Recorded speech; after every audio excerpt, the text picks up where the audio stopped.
In 1875, Wyoming Territory, a mail-order bride steps off the train, her face hidden behind a thick veil. She carries more than just her small carpet bag. She carries the weight of scars that have reshaped both her face and her future. The man who promised to marry her takes one look beneath the veil and walks away, leaving her stranded in a town of strangers. But fate has other plans. At the edge of an old wooden church, a quiet rancher notices her in the shadows. His gentle eyes hold no judgment, only kindness. His calloused hands have known their own kind of loss, and his heart remembers what it means to hope. What happens when two broken souls learn that imperfection can be its own kind of beautiful? Before we jump back in, tell us where you're tuning in from. And if this story touches you, make sure you're subscribed, because tomorrow I've saved something extra special for you. The first rays of dawn crept through the threadbare curtains of the boarding house, casting long shadows across Hannah Morgan's borrowed room. She traced her fingers along the crisp edges of the medical certificate on her lap, her constant companion. These past 2 years, Dr. Elizabeth Warner's precise handwriting detailed the extensive burn treatments at Massachusetts General Hospital, each word a reminder of the night that had divided her life into before and after. Hannah rose slowly from the narrow bed, careful not to wake the other boarders. In the dimness, she could almost pretend she was back in her father's bookshop in Boston, surrounded by the familiar scent of leather bindings and fresh ink. But the musty smell of coal smoke and prairie dust quickly dispelled that comfort. 2 years ago, she had been Hannah Morgan, daughter of William Morgan, respected bookkeeper and purveyor of fine literature. The shop's brass bell would chime as Boston's finest entered, seeking first editions and leather-bound classics. She remembered the weight of heavy volumes in her arms, the quiet conversations about Dickens and Austen, the gentle scratching of her father's pen in the accounting ledgers. Then came the night of the fire. She had stayed late to finish cataloguing a new shipment of books. The lamp's flame must have caught something, perhaps a stray piece of packing paper, or maybe it was the dusty curtains. She remembered the sudden rush of heat, the terrifying crack of timber, and then nothing but pain and darkness. When she awoke in the hospital, her father was there, aged a decade in a single night. The shop was gone, along with their home above it, and their savings went to her medical care. But the true cost was etched across the left side of her face, down her neck and along her shoulder, a map of scars that no amount of medical skill could completely erase. "You're still my beautiful girl," her father had whispered, his voice breaking. But she saw how others turned away, how former friends struggled to meet her eyes. Even her fiancé, Charles Wellington, with all his proclamations of undying love, found reason to travel abroad indefinitely for business opportunities. The advertisement in the Boston Herald had seemed like Providence. Seeking God-fearing woman for marriage. Must be practical, hard-working, and of good character. Town of Promise Creek, Wyoming Territory. Thomas Bennett's letters had been kind, speaking of his ranch and his dreams of building something meaningful in the West. He hadn't asked for a photograph, and she hadn't offered one. Now, standing before the clouded mirror in her boarding house. "Room?" Hannah adjusted her veil with practiced hands. Mrs. Peterson, the widow who ran the establishment, had taken her in last night after Thomas Bennett had looked beneath her veil and walked away without a word, leaving her standing alone on the train platform. "Just for a few days," Mrs. Peterson had said, her eyes kind but cautious. "Until you sort things out." Hannah's fingers found the rough paper of her return ticket, still nestled in her reticule. But return to what? Her father had passed 6 months ago, the shop long since sold to pay his debts. Boston held nothing for her now, except memories and pitying glances. The floorboards creaked beneath her feet as she made her way downstairs. The boarding house was stirring to life, the clatter of pots in the kitchen, murmured conversations behind closed doors, the scrape of boots on wooden stairs. Through the front window, she could see Promise Creek coming awake. shopkeepers sweeping their boardwalks, a wagon loaded with milk cans rattling down the dusty street, morning light catching on the white-painted church steeple that rose above. The other buildings, like a finger pointing to heaven. Hannah touched the medical certificate in her pocket one last time before tucking it away. Dr. Warner had written not just of treatments and procedures, but of courage. Courage Hannah wasn't sure she possessed anymore. Yet something in the morning air of Promise Creek whispered of possibility. Perhaps here, where the sky stretched endless above the prairie and the wind carried the scent of sage and freedom, she might find a way to begin again. She straightened her spine, checked her veil, and stepped out into the morning light of her new world. Sunday morning arrived with the gentle tolling of church bells. Hannah lingered in the shadow of a cottonwood tree, watching Promise Creek's residents file into the whitewashed building in their Sunday best. Ladies in pressed calico dresses clutched prayer books to their chests, while men in cleaned boots and freshly trimmed mustaches guided their families up the wooden steps. She hadn't planned to come. 3 days of whispers and sidelong glances in town had taught her the weight of strangers' curiosity, but Mrs. Peterson had pressed a worn prayer book into her hands that morning, its pages soft with age and use. Sometimes, the widow had said, smoothing her grey hair beneath her bonnet, the Lord's house is the only place wide enough to hold our sorrows. Between the pages, pressed wildflowers still held their colour, purple prairie clover and yellow butterfly weed. Mrs. Peterson had gathered them decades ago, she'd explained, during her first summer in Wyoming Territory. Each bloom marked a prayer, a hope, a moment when beauty had surprised her in the midst of hardship.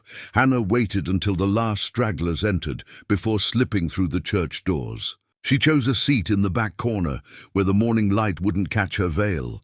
The familiar scents of beeswax candles and pine wood polish stirred memories of Sunday mornings in Boston. Her father's bass voice strong in the hymns, her mother's hand warm in hers before the fever took her. Reverend Mills's sermon drifted over her like summer wind through prairie grass. Words of grace and second chances, of beauty rising from ashes. Hannah's fingers traced the edges of Mrs. Peterson's prayer book, finding comfort in its well-worn leather corners. She felt his presence before she saw him. A tall figure paused in the side aisle, then quietly took the seat across from her. Through her veil, she could make out broad shoulders beneath a clean work shirt, hands that spoke of honest labor, and eyes the color of prairie sky after rain. He didn't stare or try to catch a glimpse beneath her veil. Instead, he opened his own prayer book and followed along with the service, his deep voice joining the congregation's responses with quiet certainty. A young girl sat beside him, perhaps 12 or 13, her dark hair neatly braided and tied with blue ribbon. Every so often, she would glance at Hannah with frank curiosity, but without the pity or revulsion Hannah had grown too familiar with. When the final hymn ended and people began to file out, Hannah stayed in her seat, waiting for the crowd to thin. The man and girl rose, but instead of leaving, he turned toward her. His face was weathered by sun and wind, lined with both sorrow and kindness. "Miss," he said, his voice as gentle as his eyes, "I'm Daniel Crawford.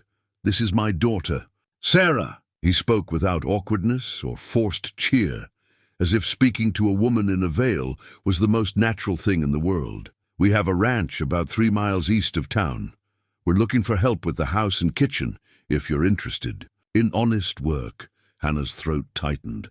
She had heard of Daniel Crawford. The widow Mrs. Peterson mentioned him as one of Promise Creek's most respected ranchers. His wife had passed 5 years ago, leaving him to raise their daughter alone. "I'm Hannah Morgan," she managed, her voice steadier than she felt. I have experience keeping house, and I can cook." Sarah Crawford stepped forward, her eyes bright with hope. "Can you make apple pie?" "Ma used to make the best apple pie, but Pa burns everything he tries to bake." There was no artifice in her words, just simple truth, and perhaps a touch of longing. Daniel Crawford's laugh was rich and warm, though touched with something that might have been embarrassment. Sarah speaks truth about my cooking. The offer's open, Miss Morgan, if you'd like to consider it. We can pay fair wages, and there's a proper room of your own in the house." Hannah's fingers tightened around Mrs. Peterson's prayer book. Through the veil, she studied Daniel Crawford's face, looking for any sign of the curiosity or revulsion she'd come to expect. She found none, only patience and something that might have been understanding. "You should know," she said carefully, "about my appearance. I wouldn't want to frighten your daughter." Sarah made a sound that might have been a snort, quickly stifled by her father's gentle hand on her shoulder. "Miss Morgan," Daniel said, "in my experience, true frightfulness has little to do with appearance and everything to do with what's in a person's heart. You seem like someone who could bring some grace back into our home. The job's yours if you want it." Hannah felt something shift inside her chest, like a bird testing long unused wings. In the quiet of the emptying church, sunlight streamed through stained glass windows, painting the worn wooden pews with jeweled colors. The pressed flowers in Mrs. Peterson's prayer book seemed to whisper of hope and second chances. "Yes," she heard herself say. "Yes, I would like that very much." Daniel nodded, a small smile warming his features. "We'll send the wagon for you tomorrow morning if that suits. Sarah can show you around the house, help you get settled." Sarah beamed, practically bouncing on her toes. "I can show you where we keep the apple trees, too. They'll be ready for picking soon." As they left the church, Hannah held Mrs. Peterson's prayer book close. Through her veil, she watched Daniel and Sarah Crawford walk down the dusty street, their shadows long in the afternoon light. For the first time since stepping off the train, she felt something like peace settle over her shoulders, light as prairie wind and sweet as the promise of autumn apples. The Crawford ranch house rose from the prairie like a ship emerging from morning mist. Hannah sat beside Sarah in the wagon, her carpet bag clutched tight as Daniel guided the horses up the rutted drive. The house itself wasn't grand. 2 stories. Of weathered wood, with green shutters and a wraparound porch, but something about it spoke of home. "Pa built it himself," Sarah said proudly, "with help from Grandpa Crawford before he passed. Every spring we whitewashed the kitchen, and last summer Pa finally fixed the squeaky step on the porch." She pointed to a cluster of rose bushes near the front door. "Those were Ma's. They bloom yellow like sunshine." Daniel's hands tightened slightly on the reins at the mention of his late wife, but his voice remained steady. "Martha had a way with growing things. Seemed like anything she touched turned to beauty." The wagon stopped before the porch, and Hannah felt her heart flutter beneath her high collar. This moment, stepping down, walking into a stranger's home, suddenly seemed monumental. But Daniel was already there, offering his hand with simple courtesy, helping her down, as if assisting veiled women was an everyday occurrence. Inside, the house held the slightly mysterious air of a place long inhabited by only a man and child. The furniture was solid and well made, but dust had settled in corners, and the curtains hung slightly askew. The kitchen showed signs of Daniel's bachelor cooking. A stack of unevenly washed plates, a scorched pot soaking in the sink, but it was the daguerreotype on the parlor wall that caught Hannah's eye. A woman with laughing eyes, and Sarah's dark hair smiled out from the silver surface, frozen in a moment of joy. She wore a simple dress, and her hand rested on a young Sarah's shoulder. The resemblance between mother and daughter was striking. "That's Ma," Sarah said softly, coming to stand beside Hannah. "Pa had it taken in town the summer before she got sick. She didn't like having her picture made, said she wasn't fancy enough, but Pa insisted, said he wanted to capture her smile." Daniel had moved to the fireplace, his back to them, but Hannah could see the tension in his shoulders. "Martha always thought too little of herself," he said quietly. "Never could convince her how beautiful she was, inside and out." Hannah's fingers moved unconsciously to her veil, and something of her gesture must have caught Daniel's attention. He turned, his eyes meeting hers through the gauzy barrier. "Miss Morgan," he said, "I know it's not my place, but in this house you'll find no judgment." Sarah and we've learned that life leaves its marks on all of us. Some are just more visible than others. The kindness in his voice nearly undid her. 2 years of hiding, of shrinking from mirrors and pitying glances, had built walls around her heart. But something in Daniel Crawford's quiet dignity, in Sarah's open acceptance, made those walls feel suddenly fragile. With trembling fingers, Hannah reached for her veil. Sarah's quick intake of breath was the only sound in the room as the gauzy material fell away. Hannah forced herself to stand straight, to meet their eyes, even as her heart hammered against her ribs. The scars traced their familiar pattern down the left side of her face, pulling slightly at the corner of her mouth, disappearing beneath her collar. In the Boston hospital, Dr. Warner had called her lucky. The burns had spared her eye, her hair had grown back, and with time the angry red had faded to silver pink. But lucky had felt like mockery when she saw her reflection, when she watched. People's eyes slide away from her face. Daniel studied her for a long moment, his expression unchanging. Then he nodded, as if confirming something to himself. "Thank you," he said simply, "for trusting us." Sarah stepped closer, her young face serious. "Does it hurt still?" "Sarah," Daniel warned, but Hannah shook her head. "It's all right," she said. "No, it doesn't hurt anymore, just tender sometimes when the weather changes." Sarah nodded sagely. "Like Pa's old break in his arm. He can tell when storm's coming better than our neighbor's weather vane." She tilted her head, studying Hannah's face with frank curiosity. "I think it looks like a map. Like those ones in Pa's books of ancient sailing ships, with all the fancy lines showing the way to treasure." A laugh burst from Hannah's throat, surprising her with its genuineness. "I've never thought of it that way." "Well, you should," Sarah declared.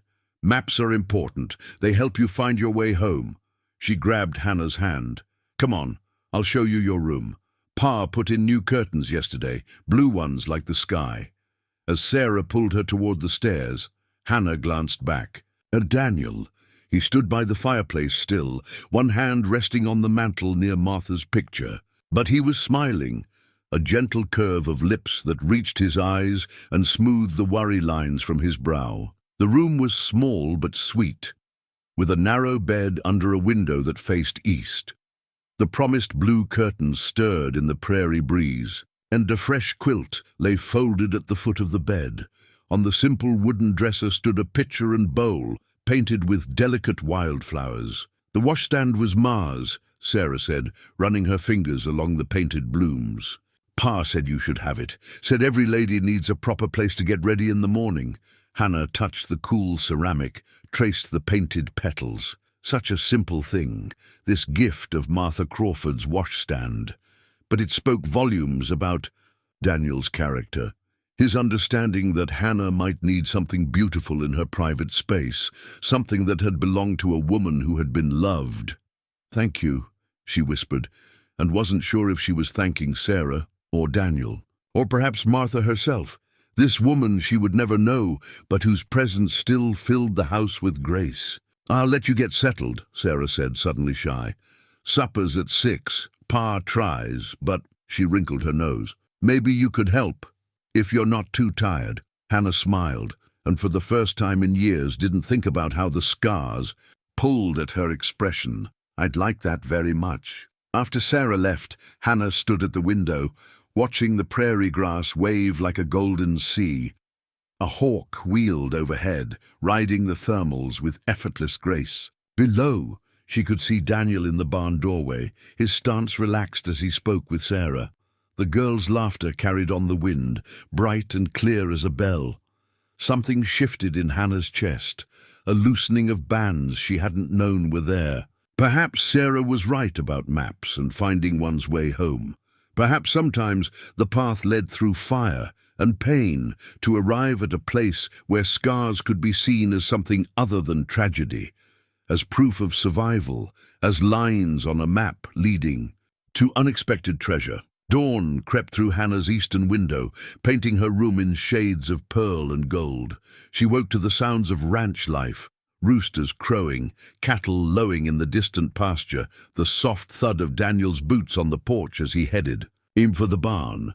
The morning air carried the promise of autumn, crisp and clean against her skin as she dressed for the day. In the kitchen, she found Martha Crawford's recipe book propped open on the counter, its pages worn soft with use and spotted with ancient cooking stains. Sarah had shyly presented it the night before, after a supper of Hannah's beef stew had earned enthusiastic praise from both Crawfords. Ma wrote all her special recipes in here, Sarah had explained, carefully turning the pages. She said, cooking's like love. You have to pay attention to the little details. Her finger traced her mother's flowing script. See here? She always wrote little notes. Add extra cinnamon to the apple pie when Daniel's had a hard day, and Sarah likes her biscuits with honey, even though she pretends she's too grown up for sweets. Now, in the quiet of early morning, Hannah studied those same pages. Martha's handwriting flowed across the paper, not just recipes, but stories of her family's life. Notes about Daniel's favorite dishes after long days with the cattle, reminders about Sarah's allergies to strawberries, little drawings in the margins, flowers, birds, simple sketches of her daughter's growing face. Hannah's fingers trembled as she turned to the section on breakfast dishes. A recipe for buttermilk pancakes caught her eye, accompanied by a note, "The secret is letting the batter rest. Patience makes perfect." She gathered ingredients, moving carefully in the unfamiliar kitchen. Flour dusted her apron as she measured and mixed, following Martha's precise instructions. The kitchen slowly filled with morning light and the promise of good things to come. Sarah appeared just as Hannah was pouring the first pancake onto the griddle, her hair still in its night braid. "It smells like," her voice caught, "like when Ma used to make breakfast." Hannah turned from the stove, uncertain, but Sarah's face held only wonder, not sadness. The girl pulled out a chair, watching intently as Hannah worked. "Mya always said you could tell a lot about a person by how they move in a kitchen," Sarah offered. "She said cooking with love means paying attention to the quiet things." The griddle sizzled as Hannah flipped a perfectly golden pancake. "Your mother sounds like she was very wise." "She was." Sarah straightened the plates on the table, moving them just so. "Pa says I'm getting more like her every day, but sometimes I worry I'm forgetting things about her, like the exact sound of her laugh or the way she'd hum when she was kneading bread."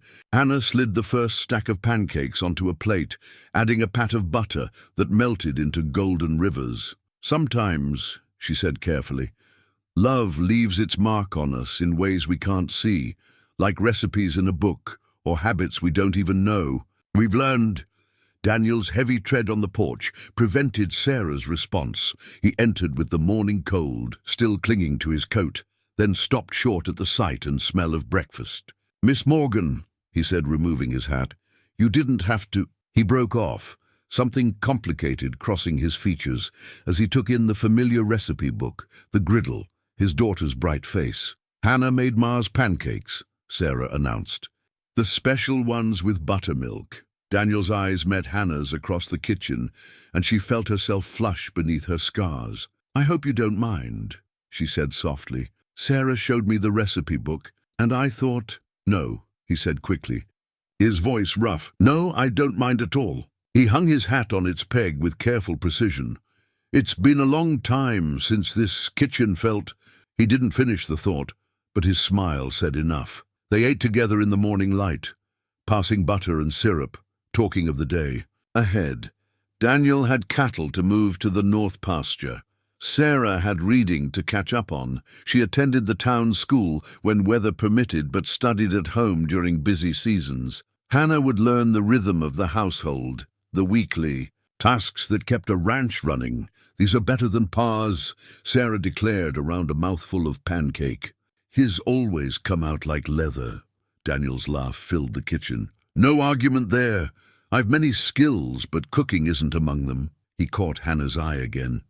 "It's good to have someone in the kitchen who knows what they're doing." After breakfast, Sarah helped clear the dishes while Daniel headed back to his work. Hannah stood at the sink, letting the morning sun warm her face through the window. In Boston, she had always worn her veil indoors, even alone. But here, somehow, it felt right to let the light touch her scars, to feel the air on her skin. She turned to find Sarah studying her, head tilted in that way she had. "What is it?" "Your scars look different in the sunlight," the girl said thoughtfully. "All silvery, like the frost on morning grass." She picked up Martha's recipe book, holding it carefully. "Do you want to learn Ma's bread recipe next? She always said bread's the heart of a home." Hannah accepted the book, running her fingers over its worn cover. "I'd like that very much." As she read through Martha's careful instructions, noting the love tucked between measurements and methods, Hannah felt something settle in her chest. Here in this sun-warmed kitchen, with Sarah's chatter and the distant sound of Daniel working with his cattle, she could almost believe in new beginnings. Martha Crawford's recipe book had survived its author, carrying her love forward in cups of flour and pinches of salt, in careful notes and remembered sweetness. Perhaps that's what healing looked like, not the erasure of scars, but the slow building of something new around them, something made of morning light and shared meals, and the quiet magic of a family's recipes passed down with love. The leather work gloves felt strange in Hannah's hands. They were men's gloves, worn soft with use, the fingers too long for her. Daniel had brought them to her that morning, holding them out like an offering. They were Martha's, he'd said quietly. She insisted on having her own pair, said borrowed gloves never fit right in the sole. His weathered hands had smoothed the leather. "Might be too big, but they'll protect your hands better than nothing." Now Hannah stood at the corral fence, watching Daniel gentle a young mare. The October sun hung low in the morning sky, casting long shadows across the packed earth. She'd finished the morning's housework early, and something had drawn her out here, away from the safety of the kitchen. Daniel moved with quiet confidence, his voice a low murmur as he worked with the horse. The mare's coat gleamed copper in the sunlight, her ears flicking back and forth as she evaluated this human who asked for her trust. "You have to let them come to you," Daniel explained, not looking away from the horse. "Can't force trust. It's got to grow natural-like, same as anything worth having." Hannah touched the scars at her neck, understanding more than just horse training in his words. 3 weeks had passed since she'd first removed her veil in the Crawfords' parlor. Each day, it became a little easier to face the mirror, to meet. He's in town when she rode with Daniel and Sarah to Sunday services. "Would you like to learn?" Daniel asked, breaking into her thoughts. "Sarah's got her schoolwork, and I could use the help if you're willing." Hannah gripped the fence, uncertain. "I've never... In Boston, we didn't..." "Boston's a long way from here." Daniel's voice held no judgment, only quiet invitation. "Out. Here, everyone learns new things. Question is, are you willing to try?" The mare nickered softly, pushing her velvet nose against Daniel's shoulder. Such trust, freely given. Hannah thought of Martha's gloves, waiting to be filled with new purpose. "Yes," she said, "I'd like to learn." Daniel's smile warmed his eyes. "Come on in then, slow and easy." Hannah climbed through the fence rails, Martha's gloves protecting her palms from the rough wood. The packed earth felt solid beneath her boots. As she approached, Daniel held out his hand, and she took it, letting him guide her closer to the mare. "Her name's Dawn," he said softly. "Like the morning light on the prairie. Hold your hand out, palm up. Let her choose to come to you." Hannah stood still, arm extended, barely breathing. Dawn's ears swiveled forward with interest. The mare stepped closer, her breath warm against Hannah's palm. Then, gentle as a prayer, she pressed her soft muzzle into Hannah's hand. "Well done," Daniel murmured. "She sees you mean no harm." "How can she be sure?" Hannah whispered, entranced by the trust. In the mare's dark eyes, "How can she know?" "Animals see true," Daniel said. "They don't care about the surface of things. It's what's beneath that matters to them." Hannah stroked Dawn's neck, feeling the powerful muscles beneath smooth hide. The mare leaned into her touch, and something tight in Hannah's chest began to loosen. Over the next hours, Daniel taught her the basics of horse care, how to brush Dawn's coat until it gleamed, how to check her hooves for stones, how to lead her with gentle confidence. Hannah's arms ached from new work, but it was a good ache, honest as sunshine. They broke for lunch, sitting on the corral fence with bread and cheese Sarah had brought out. The girl had taken one look at Hannah working with Dawn and declared, "It's better than arithmetic anyway." "You're a natural," Daniel said, passing Hannah a canteen of water. "Dawn doesn't take to just anyone." "She's special," Hannah agreed, watching the mare graze nearby. "I never knew horses could be so gentle. Given the chance to be themselves, most creatures are gentler than we expect." Daniel's voice held a weight of meaning that made Hannah's heart flutter. "We all carry marks of one kind or another. The trick is finding people who see past them to who we really are." The autumn wind played with Hannah's hair, cooling the sweat on her neck. She was aware of Daniel beside her, of the solid warmth of his presence. In Martha's gloves, her hands felt strong, capable of new things. "Sarah goes back to school tomorrow," Daniel said after a while. "Weather's holding fair. I could use help with the afternoon rides, checking fences and such. If you're interested in learning more." Hannah looked down at her gloved hands, then out at the prairie, stretching golden to the horizon. In Boston, she had hidden herself away, letting her scars define her world. But here, under the vast Wyoming sky, she felt something new taking root, something that tasted like possibility. "I'd like that," she said softly. "Pa!" Sarah's voice carried from the house. "Hannah! Soup's getting cold." They turned to see Sarah on the porch, hands on her hips in a gesture so like her mother's portrait that Daniel's breath caught audibly. "Coming, boss," he called back, and Hannah heard the smile in his voice. He jumped down from the fence, then turned to offer his hand. "Miss Morgan." Hannah took his hand, letting him help her down. Their fingers lingered together a moment longer than necessary, and she felt the warmth of that touch all the way to her bones. "Thank you," she said, "for teaching me. Thank you for being willing to learn." His eyes held hers, steady and kind. Sometimes the hardest part of any journey is just being willing to take that first step. They walked back to the house together, Dawn's soft nickering following them across the yard.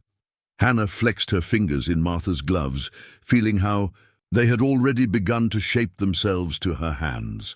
Sometimes, she thought, healing came in unexpected ways, through trust freely given, through work that made you stronger, through gloves passed from one woman's hands to another, carrying wisdom and possibility in their well-worn leather. The weather-worn Bible lay open on the Crawfords' kitchen table, its family pages telling stories in faded ink and careful script. Hannah traced the entries with gentle fingers while wind rattled the windows, each gust carrying the promise of the coming storm. "Storm's going to be a bad one," Daniel had announced at breakfast, rubbing his once-broken arm. "Barometers falling fast, and the cattle are restless. We'll need to secure everything before it hits." Now, waiting for Daniel and Sarah to return from the barn, Hannah studied the Bible's family records. Generations of Crawfords had marked their lives in these pages: births, deaths, marriages. Martha's death was recorded in Daniel's strong hand, the ink slightly smudged as if by a fallen tear. Below that, in Sarah's careful childhood writing, "Mama went to heaven today. The angels needed her more than we did." The wind rose again, and Hannah closed the Bible carefully. There was work to be done. She had already filled every available container with water, laid in extra wood by the stove, and made sure the oil lamps were full. Now she moved through the house, checking windows, drawing curtains against the darkening sky. She found Sarah's new coat, outgrown since last winter, and began taking up the hem. The stitches were tiny and even, a habit learned in her father's shop, where precision mattered. Outside, she could hear Daniel and Sarah's voices carried on the wind as they worked to secure the barn doors. The first fat drops of rain spattered against the windows, just as father and daughter burst through the kitchen door, bringing with them the sharp scent of approaching storm. "Everything's battened down tight," Daniel reported, helping Sarah out of her wet coat. "Horses are settled. Cattle are in the sheltered pasture. Now we just wait it out." He looked at Hannah, something warming his eyes. "You've been busy too, I see." Hannah nodded toward her preparations. "Water's stored, lamps are filled. I've got stew simmering and bread baking." Sarah's coat is almost a tremendous crack of thunder cut her off, making them all jump. Sarah pressed close to her father's side, and Hannah saw the girl's face go pale. "Sarah's never been fond of storms," Daniel explained softly. Then to his daughter, "Why don't you fetch that Bible there? We could use some reading to pass the time." But Sarah shook her head, pulling away. "I'll get Ma's memory book instead. The one with all the pressed flowers. It always makes me feel better during storms." When she had gone upstairs, Daniel's shoulders slumped slightly. Martha used to sing to her during storms, had a voice like an angel, soft and sweet. "Me, I can't carry a tune in a bucket." Hannah's heart ached at the lost note in his voice. "Sometimes," she said carefully, "it's not the song itself that matters, but the love behind it." Their eyes met across the kitchen, and something electric passed between them, deeper than words. Then Sarah's footsteps on the stairs broke the moment, and they turned to watch her return with a leather-bound book clutched to her chest. The storm struck in earnest then, rain hammering the roof like 1,000 drumming fingers. They gathered close to the stove's warmth, Sarah between them on the old sofa, the memory book open on her lap. Each page held carefully pressed flowers, with Martha's neat writing noting when and where each bloom was found. "This one's from the day Pa asked her to marry him," Sarah said, pointing to a pressed wild rose. "And these violets, she picked them the day I was born." Her finger traced the faded petals. She said, "Flowers tell stories, if you know how to listen." Thunder rolled again, closer now, and Sarah pressed against Hannah's side. Without thinking, Hannah began to hum softly, an old hymn her mother had sung, one about peace in the midst of storms. Sarah's tension slowly eased, her head coming to rest against Hannah's shoulder. Daniel watched them, his face soft in the lamplight. Outside, the storm raged, but in here, something precious and fragile was taking shape, delicate as pressed flowers between pages. They passed the evening that way, sharing stories as the storm spent its fury. Sarah spoke of memories of her mother, things Hannah had never known, how Martha had loved to dance in summer rain, how she'd known the name of every wild thing that grew on the prairie, how she'd taught Sarah to braid her hair by practicing on corn silk. When Sarah finally dozed off, her head still on Hannah's shoulder, Daniel carefully lifted her into his arms. "I'll take her up to bed," he whispered. Hannah nodded, gathering the scattered books. The storm was beginning to ease, the thunder now distant growls. When Daniel returned, he found her by the window, watching lightning illuminate the prairie in brief, brilliant flashes. "Thank you," he said quietly, coming to stand beside her, "for everything today, the preparations, the mending, the way you were with Sarah." "She's easy to love," Hannah replied softly, then felt herself flush at the word. But Daniel's face showed only understanding. "Yes," he agreed. "Like her mother that way." He was silent for a moment. Then, "Martha would have liked you, I think. You have the same kind of strength in you, the quiet kind that holds things together when storms come." Hannah touched her scars unconsciously, and Daniel's hand moved as if to catch hers, then stopped. The air between them felt charged, like the atmosphere before lightning strikes. "I should check the barn one more time," he said finally, his voice rough. "Make sure everything's still secure." "I'll go with you," Hannah found herself saying. "2 sets of eyes are better than one." They took the lantern and Martha's old oilskin coat, which Hannah now wore when working outside. The rain had softened to a gentle patter, and the wind had died to whispers. In the barn, the horses nickered quiet greetings. Dawn pressed her soft nose against Hannah's shoulder in greeting. As they checked stalls and feed bins, Hannah was acutely aware of Daniel's presence, of how naturally they moved together in the lantern's glow. When had this man and his daughter become so essential to her world? When had this weathered barn, this storm-washed prairie, become more home than all the familiar streets of Boston?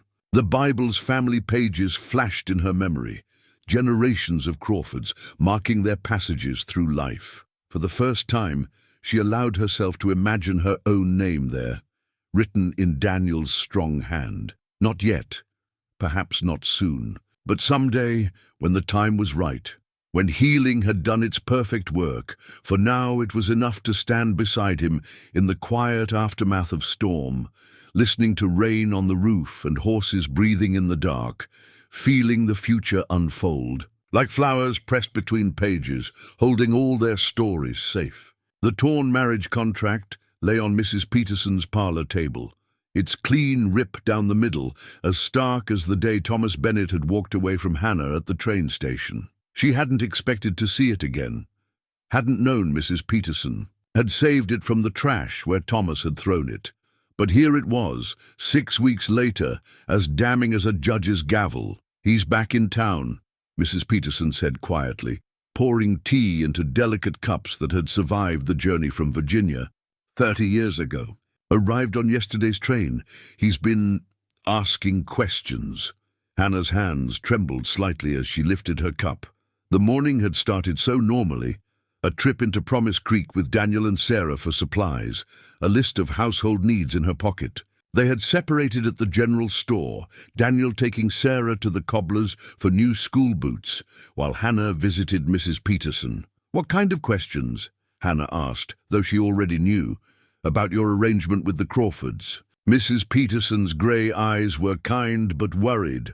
"About property rights and marriage contracts. He's been speaking with Judge Wilson." The tea suddenly tasted bitter in Hannah's mouth. Outside, Promise Creek's main street bustled with morning activity. Through the lace curtains, she could see women in practical calico dresses hurrying about their errands, men loading wagons at the feed store, children playing marbles in the dust. "I don't understand," Hannah said. "He took one look at me and walked away. The contract was never formally dissolved," Mrs. Peterson finished gently. "And Thomas Bennett, for all his fine manners, has always had an eye for opportunity. The Crawford Ranch is prospering, and you've become—" She paused, choosing her words carefully. "People have noticed how well you fit there, how the place has come alive again, how Daniel looks at you."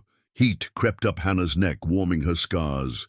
"Daniel has been kind, nothing more." Mrs. Peterson's smile was sad and wise. "Kindness is where love often begins, my dear." The shop bell across the street chimed, and Hannah's heart stopped. Thomas Bennett stepped onto the boardwalk, every bit as handsome as his letters had promised. His suit was Eastern cut, his boots city polished. He turned, as if sensing her gaze, and their eyes met through the window. Hannah stood so quickly her teacup rattled. "I should go. Daniel and Sarah will be Miss Morgan." Thomas's voice carried through the open door he filled, smooth as cream and twice as rich. He stepped into Mrs. Peterson's parlor, hat in hand, looking for all the world like a gentleman making a social call. "Mr. Bennett." Hannah was proud of how steady her voice remained. "I believe we concluded our business 6 weeks ago." "Did we?" He smiled, and Hannah remembered how that smile had once seemed charming in his daguerreotype. Now it merely seemed practiced. "I've been thinking about our hasty parting. Perhaps I acted rashly." Rashly. The word tasted like ashes. "You looked beneath my veil and walked away without a word. You left me standing alone on a train platform in a strange town." "I was shocked," he admitted easily. "Unprepared. But I've had time to reconsider. After all, a contract is a contract." "A contract you threw away." Mrs. Peterson's voice could have frozen August wheat. Thomas waved a dismissive hand. "A moment of weakness, one I'm prepared to remedy." He turned to Hannah, his expression carefully arranged into something like contrition. "I've spoken with Judge Wilson. The contract remains valid, and I'm prepared to honor it now." The parlor door creaked, and Hannah's heart leaped as Daniel stepped in, his face thunderous. Sarah stood behind him, her eyes wide. "Everything all right here?" Daniel's voice was quiet, but Hannah heard the steel beneath it. Thomas turned, assessing. "Crawford, this is a private matter between myself and Miss Morgan. Nothing involving Hannah is private from us," Sarah declared, slipping past her father to stand beside Hannah. The girl's small hand found Hannah's and squeezed. Thomas's smile thinned. Such loyalty. "Tell me, Crawford, do you always let your housekeeper inspire such devotion in your daughter?" Daniel took one step forward. Just one, but something in his stance made Thomas step back. "Choose your next words carefully, Bennett," Daniel said softly. "Very carefully." Hannah found her voice. "The contract was voided the moment you walked away, Mr. Bennett. We both know you're not here about honor or obligation." Her fingers touched her scars, but for the first time, she felt no shame in them. "You're here because you've heard the Crawford Ranch is profitable, because you think I might be useful after all." "My dear," Thomas began, but Hannah cut him off. "I am not your dear. I am not your anything. I was alone on that platform, but I'm not alone now." She straightened her spine, feeling Sarah's hand in hers, sensing Daniel's solid presence behind her. "Whatever scheme you're planning, whatever legal tricks you think you've found, save your breath. I'd rather live scarred and free than beautiful and bound to a man who sees only profit in marriage." The parlor fell silent. Even the street outside seemed to hold its breath. Thomas looked from Hannah to Daniel, calculating odds Hannah could almost see turning in his head. Finally, he settled his hat carefully on his head. "We'll see what the judge has to say about that." He turned to go, then paused. "You know, Miss Morgan, I truly did think I was being kind that day, saving you from a life of pitying stares and whispered comments. But it seems you prefer to inflict your condition on these good people." Daniel's boot heel scraped the floor as he stepped forward, but Hannah's voice stopped them all. "My condition, Mr. Bennett, is being alive. Being strong enough to survive fire and loss and the cruelty of men who judge worth by appearance. My scars tell a story of survival, not shame. And I'd rather bear them proudly among people who see me truly than hide them for a man who sees nothing but himself." Mrs. Peterson had risen, her Virginia steel showing. "I believe you know the way out, Mr. Bennett." When he had gone, Hannah's knees weakened. But Daniel was there, his arms strong around her waist. Sarah pressed close on her other side, and Mrs. Peterson quietly began gathering the teacups, her movements precise and controlled. "Well," the older woman said finally, "I suppose I can burn this properly now." She picked up the torn contract. "Unless you'd like to do the honors, my dear." Hannah looked at the paper that had once held such hope, then such pain. "No," she said softly. "Let the past burn.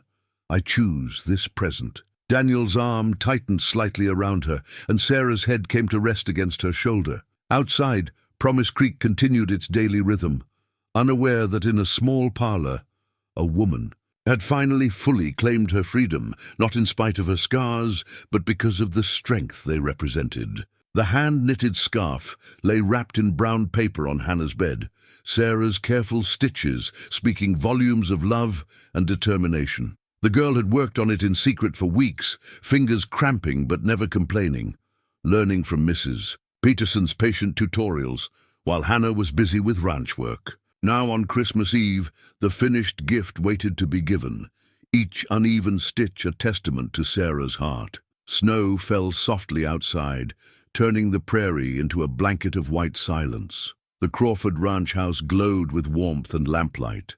Pine boughs decorating the mantelpiece, cinnamon and ginger scenting the air from the kitchen where Hannah's cookies cooled on racks. "Ma always said Christmas Eve was magic," Sarah had told her that morning, helping to hang holly sprigs above the doorways.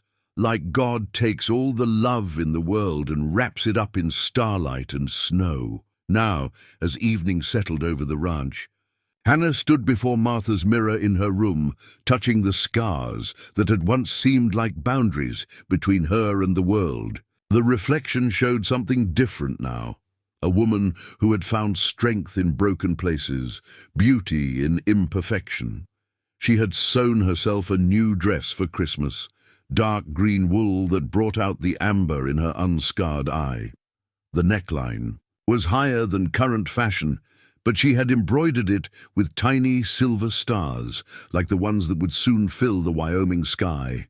Her hair, once hidden beneath veils, fell in copper waves past her shoulders. A soft knock at her door made her turn. "Hannah!" Sarah's voice was trembling with excitement. "Pa says it's time to go to the church service. Are you ready?" The church service on Christmas Eve was a tradition in Promise Creek, one Martha Crawford had never missed.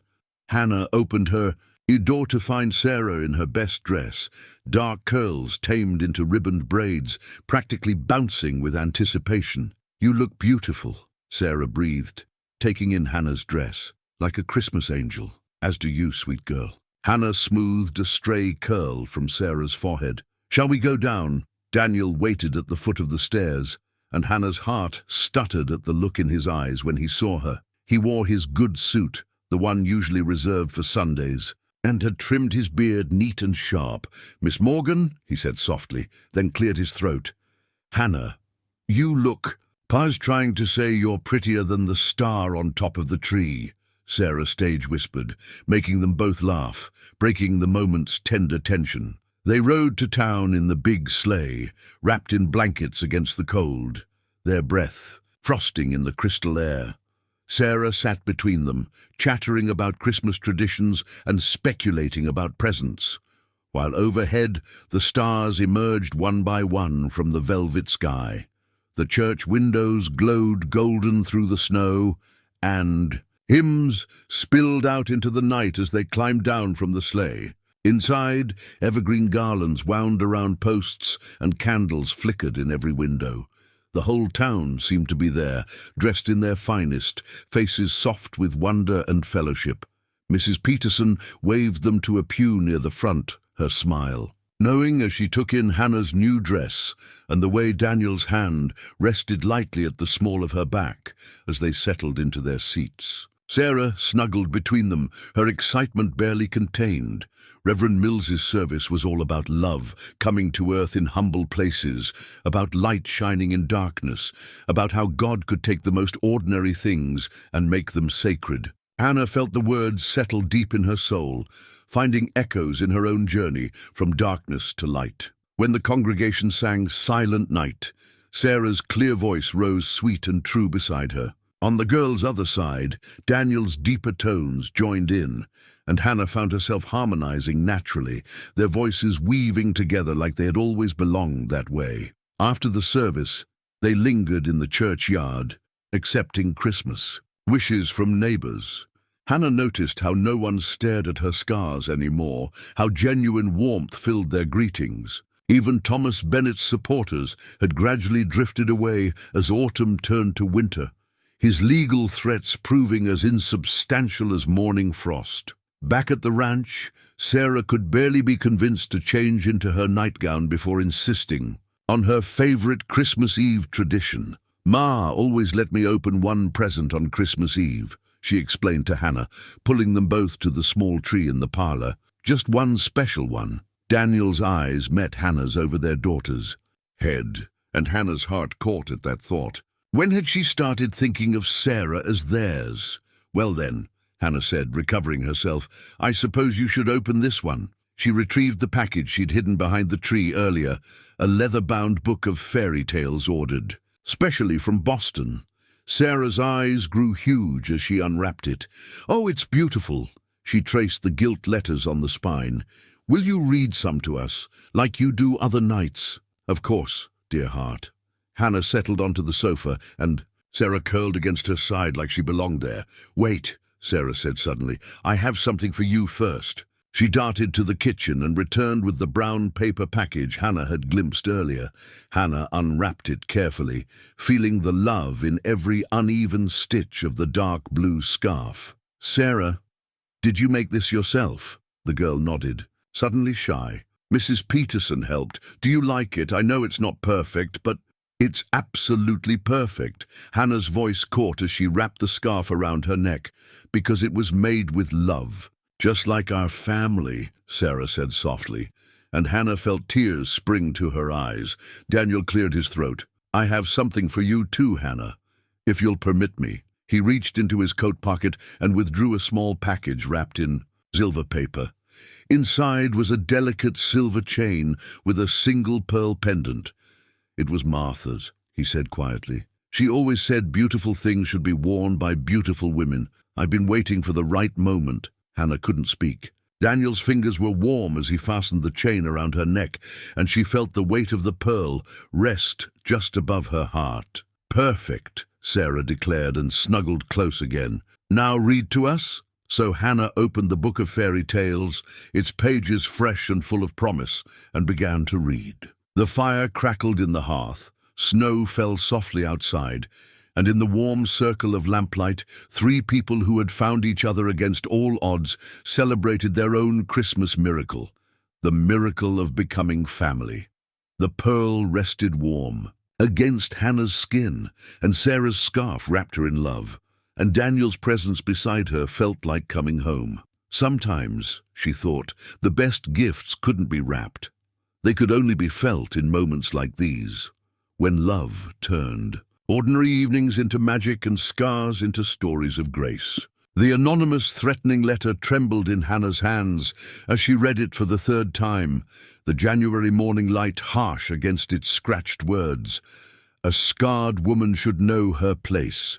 Leave the Crawford Ranch by week's end, or everyone will learn the truth about the Boston fire. Some might say it wasn't an accident at all." She sat at the kitchen table, the breakfast dishes still unwashed, Martha's recipe book open beside her, as if this were any normal morning. But nothing felt normal. The letter had arrived with the weekly mail, hidden between advertisements for seed catalogues and a letter from Sarah's schoolteacher. Daniel was out checking the north pasture fences. Sarah was upstairs working on her arithmetic. The kitchen clock ticked steadily, counting heartbeats of fear she thought she'd left behind in Boston, the truth about the fire. Hannah's hands shook harder. There was truth, yes, but not what the letter writer implied. She'd gone over that night 1,000 times during her recovery. The lamp, the fresh-oiled cleaning rags, the sudden whoosh of flame. If only she'd been more careful, checked the rags before using them to dust the shelves. Hannah, Sarah's voice from the stairs made her quickly fold the letter away. "I'm stuck on this problem about train speeds." "Coming, dear heart." Hannah tucked the letter into her pocket, straightened her spine, and went to help with mathematics. But her mind raced beneath her calm exterior.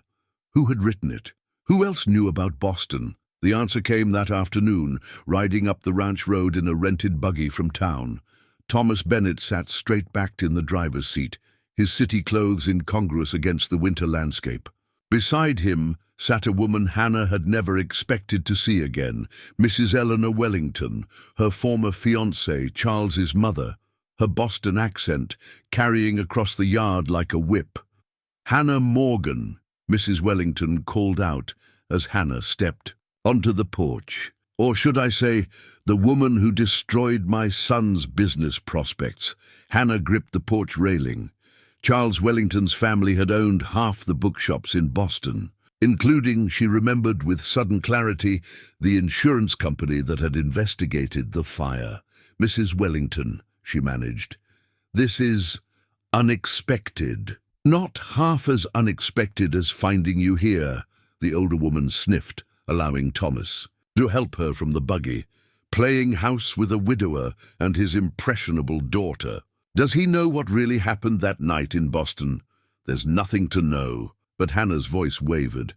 The investigation had cleared her of wrongdoing, ruled it a tragic accident, but the Wellingtons had lost money in the settlement, and Eleanor Wellington had never forgiven her for ruining Charles's reputation when he broke their engagement.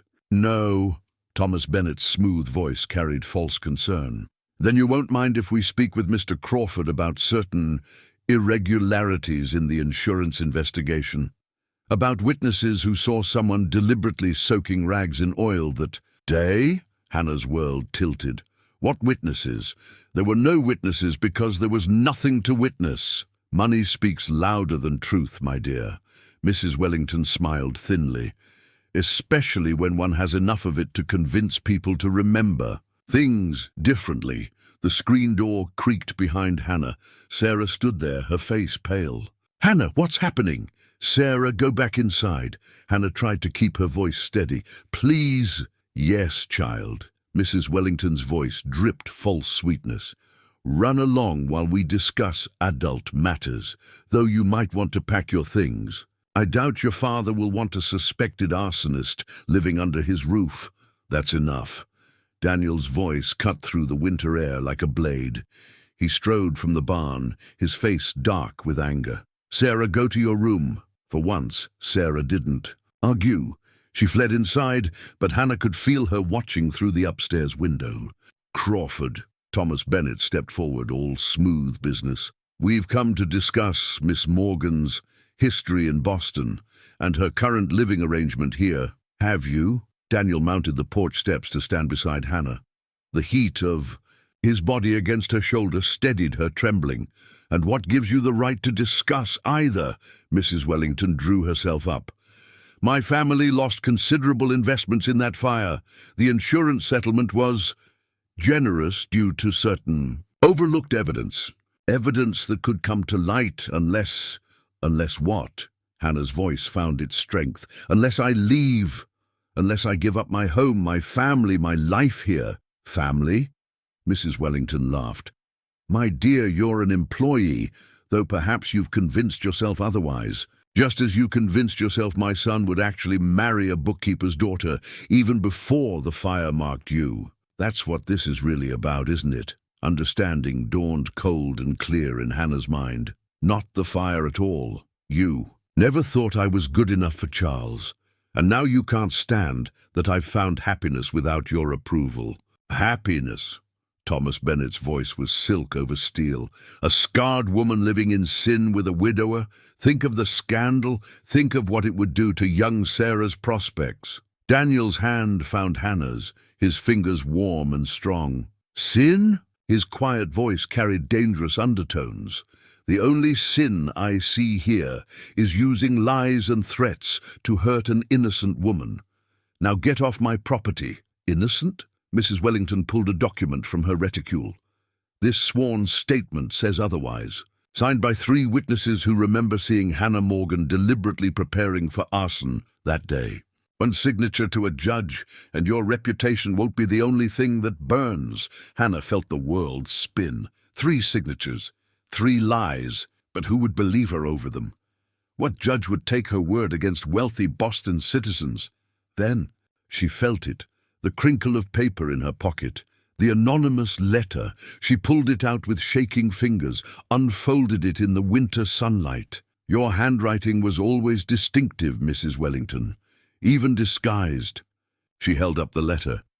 "Threatening letters are illegal in Wyoming Territory, as is attempted extortion." Mrs. Wellington's face went pale. Thomas Bennett stepped back, his smooth facade cracking. "You didn't think I'd keep evidence, did you?" Hannah's voice grew stronger.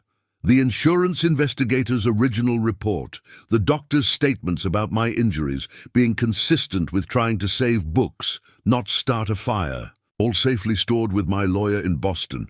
I didn't want to remember that night, but I'm not fool enough to leave myself unprotected." She was lying. There were no stored documents, but 20 years of dealing with Boston's finest had taught her how to bluff with the best of them. And she saw in Mrs. Wellington's face that the older woman couldn't be sure. "You're lying," Thomas Bennett said, but uncertainty tinged his voice. "Test me." Hannah straightened her spine. "Take your false witnesses to court. Watch me produce every document, every statement, every piece of evidence that proves who really tried to destroy a reputation that day. I wonder how Charles would react to learning his mother's role in all this." Mrs. Wellington's face went from pale to mottled red. "You wouldn't dare. Try me." Hannah felt Daniel's quiet strength beside her, felt Sarah's presence watching from above, felt the solid truth of her innocence holding her up. "I'm not that frightened girl anymore. I know who I am. I know where I belong." And I will fight with everything I have to protect this family." The silence stretched tight as a fiddle string. Then Mrs. Wellington turned on her heel, nearly running to the buggy. Thomas Bennet stood a moment longer, measuring the steel in Hannah's eyes, the solid presence of Daniel beside her. "You've made a mistake," he said finally, but his voice held more resignation than threat. "No," Hannah replied softly. "For the first time in my life, I've made exactly the right choice." They watched the buggy disappear down the ranch road. Only when it was out of sight did Hannah's knees give way.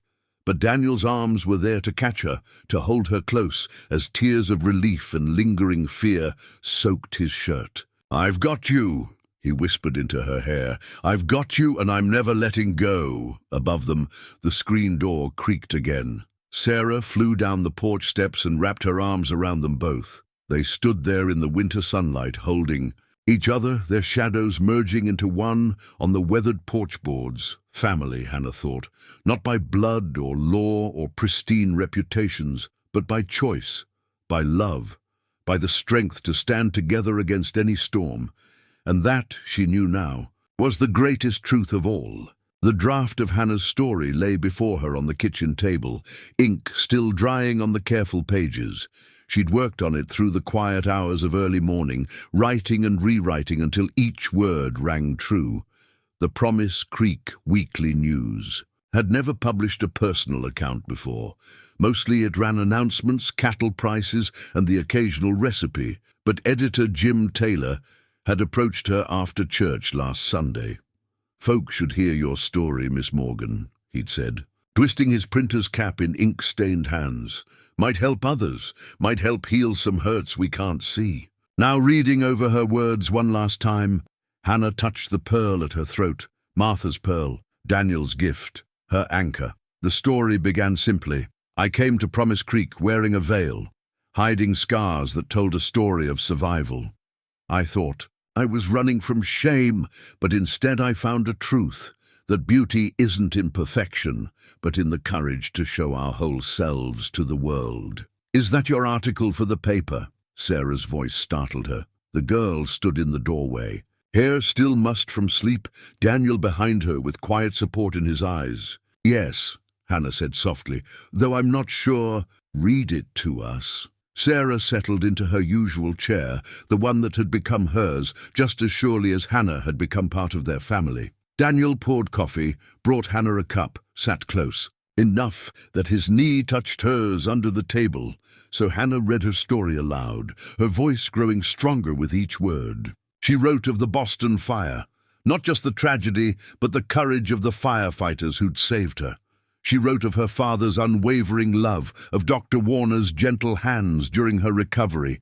She wrote of coming west, of Thomas Bennet's rejection, of finding unexpected welcome in a widow's boarding house and healing on a ranch where scars didn't matter. When she finished, Sarah's eyes shone with tears and pride. "It's perfect," she declared. "Everyone should read it." Daniel's hand found hers on the table. "Are you sure about this? You don't owe anyone your story." "I know." Hannah squeezed his fingers. "But maybe my story isn't just mine anymore. Maybe it belongs to everyone who's ever felt marked by life, everyone who needs to know there's hope beyond the hurting." The Promise Creek Weekly News came out on Wednesday. Hannah stood in the general store, heart pounding, as Mrs. Miller read it aloud to a group of women by the fabric counter. She watched faces change, saw hands rise unconsciously to touch hidden hurts. The widow Johnson's wedding ring, young Betty Wilson's limping leg from a childhood accident. "Well," Mrs. Miller said finally, her voice rough with emotion, "I always did say there was more to beauty than meets the eye." By afternoon, something had shifted in Promise Creek. Women stopped Hannah on the street, sharing their own stories of survival. Old Jack Peters rolled up his sleeve to show her the burn scars from a ranch fire 30 years back. "Carried them proud ever since," he said. "Marks of a life lived brave." But it was Mrs. Peterson who brought Hannah to tears, arriving at the ranch with a package wrapped in faded silk. "My grandmother's wedding veil," she said, pressing it into Hannah's hands. "I've been saving it. Thought you might want it when the time comes." Hannah caught her breath at the delicate lace, at the love in the offering. "But my scars will be beautiful with it," Mrs. Peterson finished firmly, "because they're part of who you are. And who you are, my dear, is a gift to this town." That evening, Hannah sat on the porch swing, watching the sunset paint the prairie. In shades of gold and rose, Sarah was inside practicing her piano lessons, the slightly off-key notes floating through the open windows like a familiar lullaby. Daniel's boots sounded on the steps, and then he was beside her, solid and real. And, "Hers! You've started quite a stir in town," he said, smiling. "Jim Taylor says he's never had so many people asking for extra copies of the paper." Hannah leaned against his shoulder, feeling the rhythm of his breathing. "I never thought my story could help others find their courage." "You've been helping people find their courage since the day you stepped off that train," Daniel said softly. "You just didn't know it then." The sunset deepened to purple, the first stars pricking through the darkening sky. Inside, Sarah switched from scales to a hymn, her young voice joining the piano's uneven notes. Amazing grace, how sweet the sound. Hannah closed her eyes, feeling the truth of it all settle into her bones.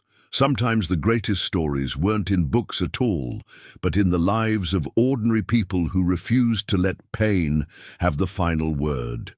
Sometimes healing came not in hiding our scars, but in letting them shine like maps leading others home. The seed packets lay spread across the kitchen table like a promise of things to come. Tomatoes and peas, marigolds and sweet peas, herbs that Martha had once grown in the kitchen garden now gone wild. Hannah ran her fingers over their colorful papers while morning sun streamed through windows she'd washed clean of winter's dust. "Mutta always said spring's when everything realizes it can begin again," Sarah said, sorting the packets into neat rows. "Like how the prairie turns green even after the hardest winter." Hannah smiled, touching the empty space where her garden would soon grow. After her story had appeared in the newspaper, Daniel had quietly begun expanding the kitchen garden plot, adding new fence posts, rich soil from the creek bottom. Yesterday, he'd presented her with these seed packets, his eyes warm with unspoken meaning. "Your mother was wise about many things," Hannah replied, watching Sarah's clever fingers arrange the packets by planting thyme. The girl had grown over the winter, her dresses showing ankle now, her face losing some of its childhood roundness, but her heart remained as open as ever. "She would have liked this," Sarah said suddenly. "You and Pa planning a garden together. You making our house feel like home again."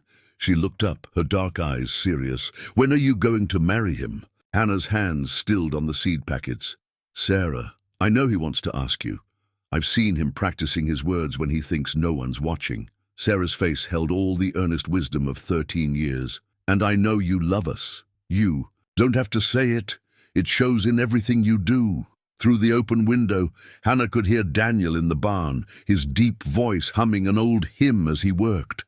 The sound wrapped around her heart like a familiar embrace. "Your father hasn't asked me anything yet," she said carefully, "but you'll say yes when he does." Sarah pressed. "Because we're already a family, we just need to make it official." Hannah drew the girl close, breathing in the scent of sunshine and fresh-washed hair. "When did you get so wise? Must be all those books you read to me." Sarah grinned against her shoulder. "Speaking of which, Pa's birthday is next month. I thought maybe we could plant his favorite flowers as a surprise, the ones Ma used to grow by the front porch. What were they called?" "Delphiniums," Hannah said, remembering the pressed flowers in Martha's prayer book. Tall, blue ones that looked like summer sky. They spent the morning planning their garden, mapping out rows and plots on a piece of paper that somehow turned into a future. Spring vegetables giving way to summer flowers, autumn squash storing for winter soups, years stretching ahead filled with growing things and family meals, and love taking root in fertile soil. Daniel found them there at noon, their heads bent over seed catalogues and garden plans. He brought the scent of horses and spring wind with him, and something else, a lightness Hannah hadn't seen before. Starting a farm within a ranch? He teased, but his eyes were soft as he studied their plans. Hannah's teaching me about companion planting, Sarah announced. Like how marigolds protect tomatoes from bugs and how peas make the soil better for everything else. She gave her father a meaningful look that made Hannah hide a smile. Companion planting, Daniel's hand found Hannah's shoulder, warm and sure. Sounds like good wisdom, things growing better together than apart. The touch of his hand sent warmth spreading through Hannah's chest. Outside, meadowlarks called from the fence posts, and new grass rippled in the spring breeze. Everything felt possible, as if the whole world had paused on the edge of becoming. I was thinking, Daniel said carefully, his hand still steady on her shoulder, that maybe we could add a grape arbor too, for shade in summer and maybe for a wedding someday. Hannah's heart stumbled, then steadied. She covered his hand with hers, feeling the strength in his work-roughened fingers, the gentleness in their touch. Someday soon, she asked softly. His smile was brighter than spring sunshine. As soon as you'd like. Sarah's squeal of delight startled the cats from their sunny windowsill. She threw her arms around them both, seed packets scattering like confetti. Across the table, Hannah laughed, joy bubbling up pure and clear as spring water. Here was her garden, her home, her family, growing together, taking root, reaching for the light. Some seeds, she thought, needed winter's hardship before they could bloom. But oh, how sweet the flowering when spring finally came. The property deed lay on Judge Wilson's desk, its yellowed edges crisp with age. Hannah could read the careful script even from where she sat. Crawford Ranch, hereby granted to James Crawford and his heirs. Daniel's grandfather's name, written in ink that had faded but endured, just like the family's claim to this land. The judge's chambers seemed too small for this moment. Thomas Bennett sat across the room, his Eastern suit out of place against the rough-hewn walls. His lawyer, brought in from Cheyenne, shuffled papers with manufactured importance. The matter is quite simple, Bennett's lawyer was saying. My client's marriage contract with Miss Morgan predates any arrangement she has with Mr. Crawford. As her legal husband-to-be at the time, he has certain property rights. Objection. Daniel's lawyer, old Sam Murphy, who'd served Promise Creek for 30 years, didn't raise his voice. He didn't need to. No marriage ever took place. Mr. Bennett publicly rejected the contract when he abandoned Miss Morgan at the train station. Judge Wilson, his face weathered as prairie rock, studied the documents before him. Hannah felt Daniel's solid presence beside her, heard Sarah shifting restlessly in her chair by the window. The girl had insisted on coming, declaring that family stood together. Mr. Bennett, the judge said finally, your claim rests on a contract that you yourself broke. You claim property rights through a marriage that never occurred, to a woman you publicly spurned. He lifted his eyes, sharp as winter wind. Did you think Wyoming Territory so backward that our laws would support such nonsense? Bennett's smooth facade cracked slightly. The contract was voided the moment you walked away. Judge Wilson's voice held the weight of mountains. But even if it weren't, you've overlooked something vital. He lifted the property deed. This land has belonged to the Crawfords for 3 generations. The original grant specifies James Crawford and his heirs. Not his business partners, not his creditors, and certainly not the rejected suitor of a woman who works on his grandson's ranch. Your Honor, Bennett's lawyer tried, my client only wishes to protect his interests. His interests. Sam Murphy's laugh was dry as autumn grass. His only interest is trying to steal a prosperous ranch through legal trickery.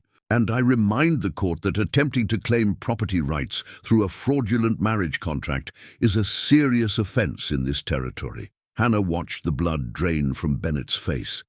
The threat of fraud charges, that would tarnish his Eastern business reputation far more than a failed claim to ranch land. Furthermore, Sam continued, pulling out another document. "I have here a letter from the Boston Police Department confirming that Mr. Bennett and Mrs. Eleanor Wellington are under investigation for attempted extortion and conspiracy to present false witnesses in the matter of the bookshop fire." Hannah's heart jumped. She hadn't known about this, hadn't known Daniel and Sam had written to Boston, had pursued justice on her behalf while she was busy planning gardens and futures. Judge Wilson's eyebrows rose. "Extortion, Mr. Bennett? That's a serious charge. Bennett looked suddenly smaller, his city polish cracking like varnish in summer heat. "I was merely trying to protect—" "You were trying to steal what was never yours." Daniel's quiet voice carried authority earned through years of honest work. The ranch, Hannah's reputation, her chance at happiness, none of it belonged to you. None of it ever will. Sarah stood up then, straight and proud as her mother's daughter. "Hannah belongs with us. We're her family." "Family," Judge Wilson mused, looking at the three of them. Daniel strong and steady, Sarah fierce in her loyalty, Hannah with her scars caught in morning light. "Yes, I believe you are." He squared the papers on his desk. "The court finds no merit in Mr. Bennett's claim.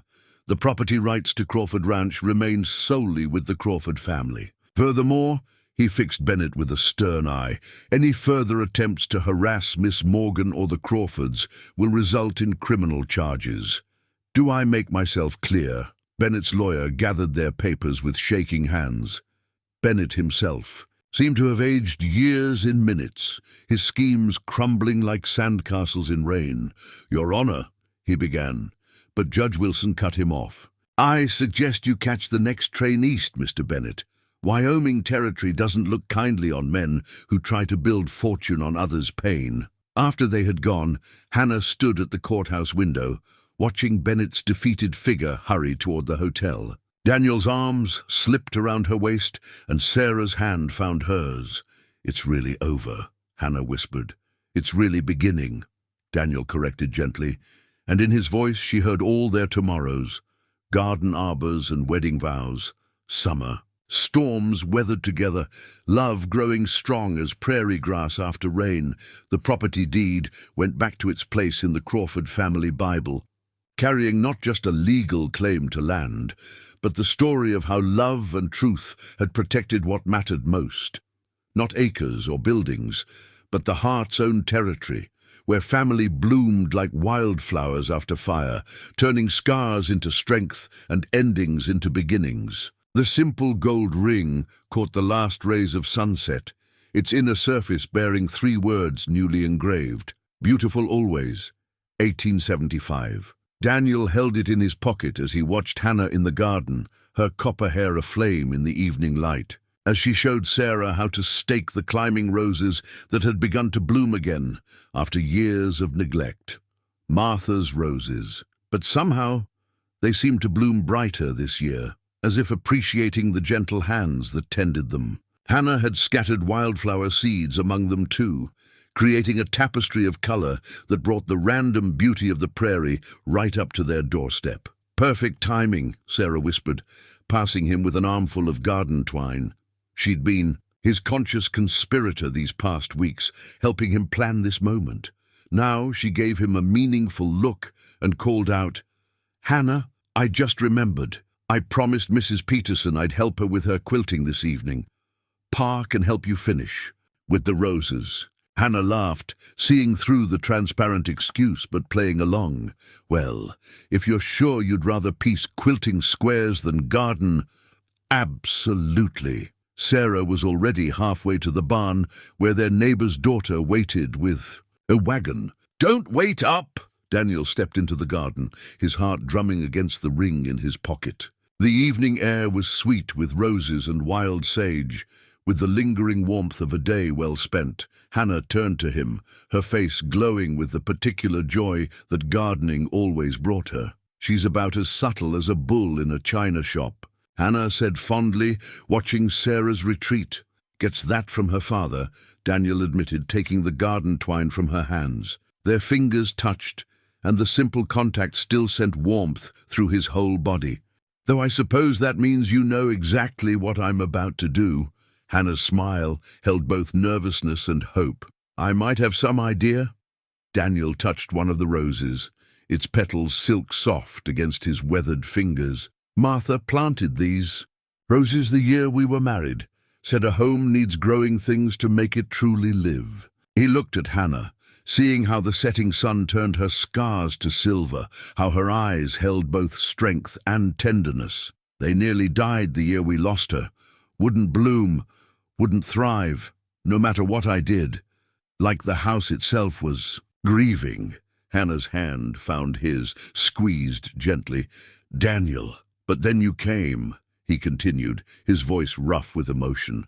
With your quiet courage and your way of seeing beauty in broken things, you brought life back, to the roses, to the house, to Sarah, to me. He turned to face her fully, taking both her hands in his. I never expected to love again. Didn't think my heart had it in it. But you taught me that love isn't something that runs dry. It's like your garden. Plant it in good soil, tend it with care, and it grows stronger with each season. Tears sparked in Hannah's eyes, but her smile was radiant as sunrise.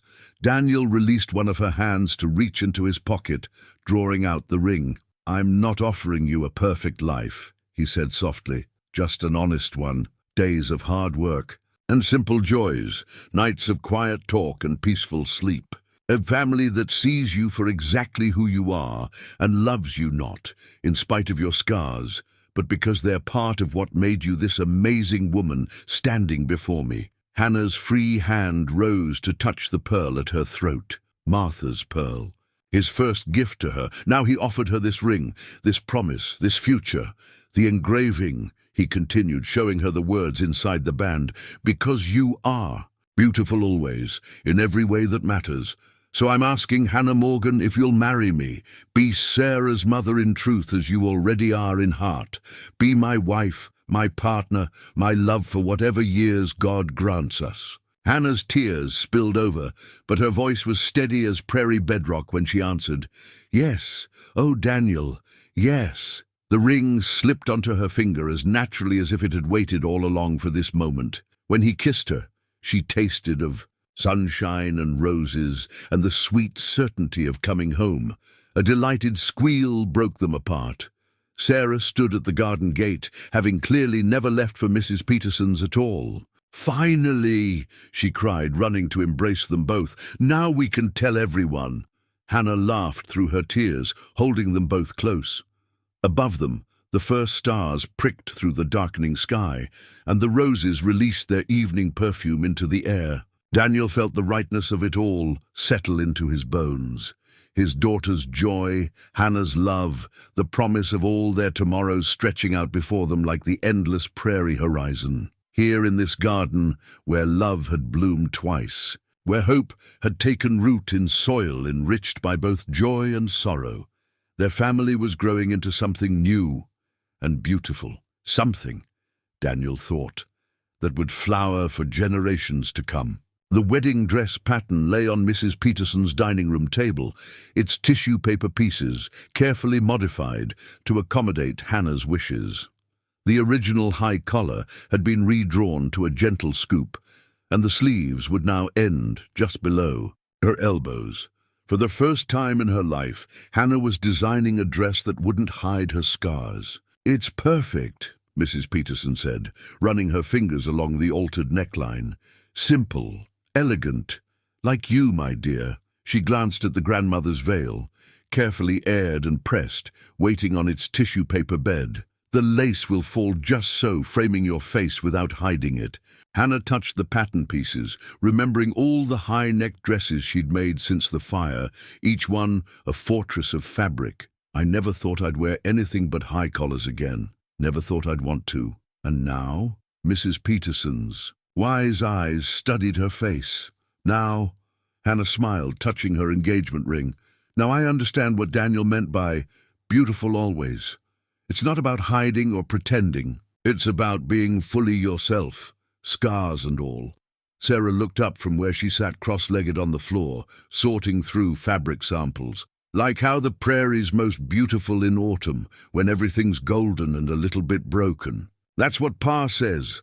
Your father, Mrs. Peterson said, threading her needle, is a wiser man than most.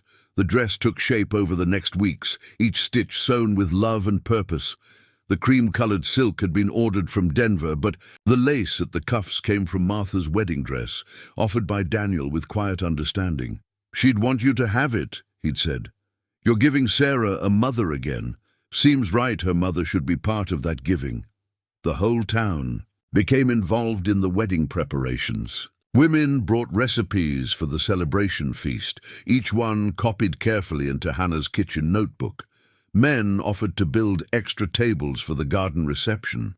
Even old Jack Peters contributed, crafting a set of sterling silver candlesticks. In his silversmith's shop, every bride needs something that shines, he'd said gruffly, presenting them wrapped in soft flannel. But it was the dress that marked Hannah's transformation most visibly. At the final fitting, standing in Mrs. Peterson's parlor, while Sarah and half a dozen women made tiny adjustments, Hannah caught her reflection in the full-length mirror and barely recognized herself. The silk fell in clean lines from shoulders. To feet, the scooped neckline elegant and unflinching. Her scars were visible, the silver-pink tracks that traced down her neck and left shoulder. But somehow they seemed to belong now, like the natural variations in the silk's weave, like the subtle patterns in Martha's antique lace. "Oh, Hannah," Sarah breathed, coming to stand beside her. "You look like a queen." Mrs. Peterson smoothed the skirt with practiced hands. "She looks like herself," she corrected gently, "which is far better than any queen." Hannah touched the pearl. At her throat, her something old that would complement her grandmother's veil. Daniel's ring caught the light on her finger, and Martha's lace kissed her skin with the softness of blessing. "I used to dream about my wedding day," she said, softly. "Before the fire, I'd imagined every detail, down to the last ribbon. But this—" She gestured to her reflection, to the women surrounding her with love and support, to Sarah's shining eyes. "This is better than any dream, because it's real. All of it, the scars, the love, the family we're building. It's perfectly imperfect. Like your garden," Sarah said wisely, "where the wildflowers grow right next to the roses, and everything's more beautiful together than it would be apart." The women laughed softly at the girl's perception, but Hannah saw Mrs. Peterson dash away a tear. They all knew what this wedding meant. Not just the union of two people, but the healing of old wounds, the triumph of love over fear, the building of family from the ashes of loss. Later, after the dress was carefully stored away, and the other women had gone, Hannah sat with Mrs. Peterson on her porch, watching the sunset paint Promise Creek in shades of gold and rose. "I never thanked you properly," Hannah said, "for that first night, for taking in a stranger with a veil and a broken heart." Mrs. Peterson's worn hands found hers, squeezed gently. "You thanked me every day after, dear one. Every time you chose to stay, to grow, to love. Every time you helped another soul feel less alone in their scars." She smiled, wise and tender. "That's what marriage is, you know. Not just the ceremony or the dress. It's choosing each other every day, scars and all, and building something beautiful from whatever life gives you." Hannah touched her modified neckline, feeling the freedom in its open design. In 2 weeks, she would walk down the church aisle in this dress, head held high, scars uncovered, heart full of love, and every step would be a testament to the truth. She had finally embraced that real beauty lies not in perfection, but in the courage to be fully, unabashedly yourself. The silver hand mirror was Daniel's last gift before their wedding separation, a delicate thing with roses carved into its handle, and 2 words etched on the back, "See True." He'd given it to her that morning before leaving for the north. Pasture, where tradition dictated he'd spend his last night as a bachelor. "It was my mother's," he'd said softly. "She gave it to Martha the night before our wedding. Said every bride should see herself clearly before saying her vows." His eyes had held such tenderness. "Your turn now." Hannah sat at Martha's vanity in what had become her room, the mirror reflecting lamplight and shadow across her features. The house felt strange with Daniel away, but Sarah's presence down the hall and Mrs. Peterson's quiet movements in the guest room brought comfort to the night-hushed rooms. For 2 years after the fire, she'd avoided mirrors, turning them to walls, draping them in cloth, seeing only what she needed to in quick, furtive glances. But now she held Daniel's gift steady, studying the face that looked back at her. The scars traced their familiar pattern down her left side, silver pink in the lamplight. But she saw other things too, things she'd been too afraid to see before. The strength in her jaw, the warmth in her eyes, the gentle curve of her smile that even the scars couldn't distort. She saw the woman who had walked through fire and emerged not just surviving, but blazing with her own inner light. A soft knock at the door broke her reverie. "Hannah," Sarah's voice. "Can I come in?" "Of course, dear heart." Sarah slipped in, wearing her nightgown, her dark hair in its sleeping braid. She carried something wrapped in faded calico. "I found this in Ma's trunk. Pa said I could give it to you." Hannah set down the hand mirror and accepted the package. Inside lay a journal bound in worn leather, its pages filled with Martha's flowing script. The last entry was dated just days before her death. "I never read it," Sarah said quickly. "But Pa said, he said Ma would want you to have it. To know you're not replacing her, just continuing what she began. Building family, making love grow." Hannah's fingers trembled as she opened to a random page. Martha's words leaped out. "Love isn't a finite thing to be spent and gone. It's like the prairie grass. It can burn to ash, but the roots run deep, waiting for rain to grow again. Daniel knows how to love like that. Steady, patient, true. Whoever comes after me, if anyone does, I hope they understand what a gift that is." Tears blurred Hannah's vision. She pulled Sarah close, breathing in the scent of youth and promise. "Your mother was very wise. She also said I was stubborn. As a mule and twice as loud," Sarah said with a watery laugh. "In the good parts of the journal, the parts where I was little." Hannah smiled, touching the journal's worn cover. "Would you like to read some of those parts together?" They settled. On the bed, Sarah curled against her side like she belonged there, which Hannah supposed she did. Together they read Martha's accounts of Sarah's first steps, first words, first time riding a horse. They laughed at tales of toddler mischief and smiled at a mother's proud observations. "She would have loved you," Sarah said suddenly. "Because you love us the way she did. Not perfect, but true." Hannah reached for the silver hand mirror again, holding it so they both could see their reflection. Sarah's dark head next to her copper one, the girl's unlined face beside her scarred one, different on the surface, but wearing the same expression of love. "What do you see?" Hannah asked softly. Sarah studied their reflection. "Family," she said simply.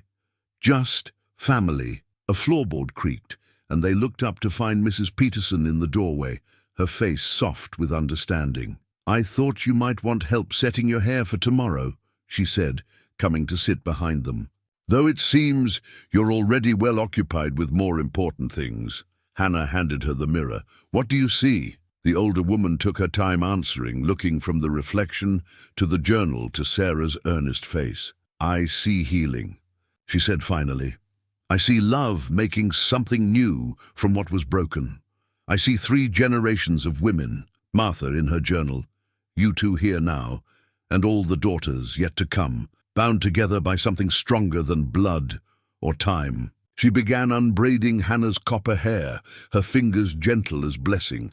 Sarah leaned against Hannah's shoulder, and together they sat in the lamplit room, surrounded by Martha's words, Daniel's gift, and the quiet miracle of becoming family. Hannah looked once more in the silver mirror, seeing past surface to substance, past scars to soul. Tomorrow she would make her vows before God and community, but the deeper truth was written here, in Martha's journal, in Sarah's trust, in her own. Heart finally whole enough to reflect love's light back into the world. The marriage certificate waited on Reverend Mills's desk, its official lines empty, ready to record this moment in Promise Creek's history. But what made it truly special was the crowd of signatures already filling the witness lines. Nearly every adult in town had insisted on signing, turning the document into something more than legal proof. It was a testament to community, to acceptance, to love's power to heal not just two people, but an entire town. Hannah stood in the church vestibule, her heart beating steady and sure beneath cream silk and antique lace. The modified neckline of her dress left her scars visible, but the grandmother's veil softened them like morning mist on prairie hills. Sarah, radiant in blue organdy, made last-minute adjustments to the veil's fall. "Perfect," the girl declared, then suddenly threw her arms around Hannah's waist. "I love you, Ma." The name, spoken for the first time, brought tears to Hannah's eyes. "I love you too, sweet girl." Mrs. Peterson appeared, dabbing her own eyes. "It's time. Are you ready?" Hannah touched the pearl at her throat, felt the weight of Martha's journal wisdom in her heart. "I've been ready since the moment I chose to stay." The church doors opened to late spring sunshine, and the sight that nearly stopped Hannah's breath, every pew filled with familiar faces, wildflowers and Martha's roses decorating every surface, and at the altar, Daniel turning to see her. His face, when their eyes met, held such joy that Hannah felt her own heart might burst with it. She had expected to feel nervous, walking down the aisle with every eye upon her uncovered scars. Instead, she felt only peace. These people had seen her true self already, had watched her bloom like Sarah's garden flowers. Their gazes held only love and celebration. Old Jack Peters had polished his silver candlesticks until they gleamed like stars. Mrs. Miller had sewn tiny rosebuds onto the altar cloth. Even Thomas Bennett's former supporters had contributed to the celebration. Their earlier judgment transformed into genuine welcome. Sarah preceded her down the aisle, scattering rose petals from Martha's bushes. Then Hannah walked forward on her own, head high, heart sure. No one gave her away because she had given herself to this man, this family, this life she had chosen. Daniel's hands were warm and strong when they clasped hers. His eyes held memories of all that had brought them here. A veiled woman at the edge of church, gentle hours with horses, storms weathered together, garden plots mapped out like future promises. Reverend Mills spoke of love's healing power, of family forged by choice as much as blood, of beauty that ran soul deep. But Hannah heard deeper echoes too. Martha's words from the journal, Sarah's wisdom about broken things being beautiful, Mrs. Peterson's quiet certainty that love could bloom again after loss. "The rings," Reverend Mills prompted, and Sarah stepped forward with the simple gold bands they had chosen. Daniel's voice was rough with emotion as he spoke his vows. "Hannah Morgan, I choose you as you are, strong and scarred and beautiful. I offer you my heart's deep fields, my home's warm shelter, my life's full measure. Where you walk, I walk beside you. What you build, I help create. Your scars are sacred to me because they brought you here, to this moment, to our family's heart." Hannah's own vows rose from depths of certainty she had never known before. "Daniel Crawford, I choose you as you are, gentle and steadfast and true. I bring you my whole self, marked by fire but made stronger for it. I offer you my future's hope, my present's joy, my past's hard-won wisdom. Where you stand, I stand beside you. What you love, I help protect.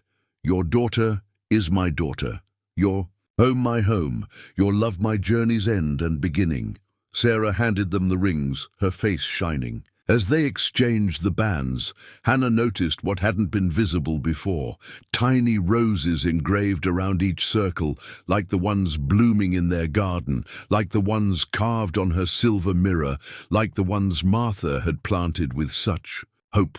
"What God and love have joined," Reverend Mills proclaimed, "let no one tear asunder." The kiss they shared tasted of joy and promise, of spring roses and prairie wind. Sarah's arms wrapped around them both, and then the whole church seemed to embrace them in celebration. The marriage certificate received its final signatures: Daniel's strong hand, Hannah's flowing script, Sarah's careful letters, and all the witnesses who had watched love grow from ashes into beauty. But the real proof of their union wasn't in ink and paper. It was in the way they held each other, in Sarah's radiant face, in the community's shared joy, in the future stretching before them bright as prairie sunrise. They were bound now by law and love, by choice and chance, by scars transformed into strength. They were family, not just Hannah, Daniel, and Sarah, but all of Promise Creek, all who had witnessed love's power to heal and rebuild, to make beauty from brokenness, to write new stories on hearts ready to bloom again. The family portrait hung in the Crawford Ranch house parlor, catching morning light through windows Sarah had polished until they shone. In the photograph taken on their first anniversary, Hannah stood unveiled and smiling, her scars catching light like silver threads in silk. Daniel's arm wrapped strong around her waist, his face holding the quiet joy of a man who had found life's deepest treasures. Sarah stood before them, her height now reaching Hannah's shoulder, her dark curls and laughing eyes so like her first mother's, her smile pure sunshine. Beneath the portrait, Hannah's garden flourished, Martha's roses now intertwined with wild prairie flowers, traditional beds mingling with native plants, everything growing stronger together. Just like their family, this morning, like every morning, they gathered at the kitchen table, Daniel reading from Martha's prayer book, Sarah planning her day's lessons. She decided to become a teacher, like her ma.